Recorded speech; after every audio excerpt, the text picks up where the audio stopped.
তাহলে আগেই বলিনি মীরা পূর্ব জন্মে ছিলেন শ্রীকৃষ্ণের সখা শ্রীদামার পত্নী মাধবী। আর এখন বলি কেন তাকে জন্ম নিতে হয়েছিল কলিযুগে। একদিন শ্রীদামা যাবে শ্বশুর বাড়ি, তা শুনে শ্রীকৃষ্ণ বলে আমি বিয়ে করব, আমিও যাব শ্বশুর বাড়ি, আমিও বউ দেখব। তাই শ্রীদামা মাধবীকে দেখাতে নিয়ে এসেছিল শ্রীকৃষ্ণের কাছে। আর ওদিকে শ্রীদামার মা মাধবীকে বলে রেখেছিল ওর দিকে ভুলেও তাকাবে না, ওর দিকে তাকালে তোমার আর সংসার করা হবে না। তাই মাধবী একবারও তাকায়নি। শ্রীকৃষ্ণ তখন বলেছিল এই আমাকে দেখবার জন্য তোমাকে কাঁদতে হবে।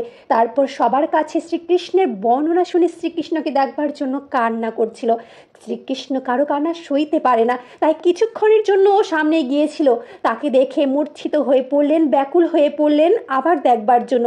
শ্রীকৃষ্ণ তাকে আর একবারই দেখা দিয়েছিল, বলেছিল মাধবী এ জন্মে তুমি আর আমাকে দেখতে পাবে না, তোমাকে প্রতিজ্ঞা করতে হবে কলিযুগে আমাকে পাবে।